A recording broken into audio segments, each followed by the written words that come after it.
పిల్లలు, మీరు శిశోత్పాదకాల గురించి తెలుసుకున్నారు కదా. ఈ రోజు అండోత్పాదకాల గురించి తెలుసుకుందాం, సరేనా?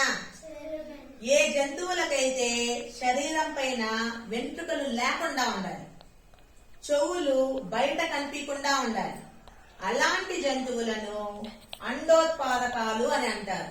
అండోత్పాదకాలను ఇంగ్లీష్ లో ఓవిపారస్ అని అంటారు. ఏమంటారు ఇంగ్లీష్ లో?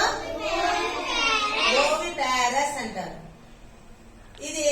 ఈ అండోత్పాదకాలు అనేది గుడ్లను పెడతాయి. గుడ్లను పెట్టి వాటిని పొదిగి పిల్లలకు జన్మనిస్తాయి. అలాంటి జంతువులని అండోత్పాదకాలు అని అంటారు. ఉదాహరణకు కోడి ఏం చేస్తుంది?